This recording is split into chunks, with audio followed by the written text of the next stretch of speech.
Hi, I'm Jim Sterne, and I am personally doing two workshops on generative AI at the Marketing Analytics Summit in June in Phoenix. The first one is Generative AI and Analytics.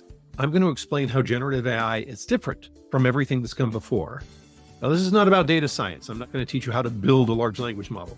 This is about practical usage. And I'm going to get the help of Ryan Levander, who's going to be there to dive into the technical part. I'm not a coder. I don't even write SQL scripts, but Ryan is, and Ryan does, and he can explain in detail how to use a large language model in conjunction with all the other tools you've got in the toolbox.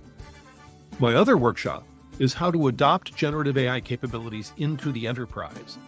This is a change management question. I will walk through a formal process, step by step, see what I did there, of how to appease even the most risk-averse in taking advantage of generative AI. This one will be a little more workshoppy. I'll be asking you about your situation in your organization.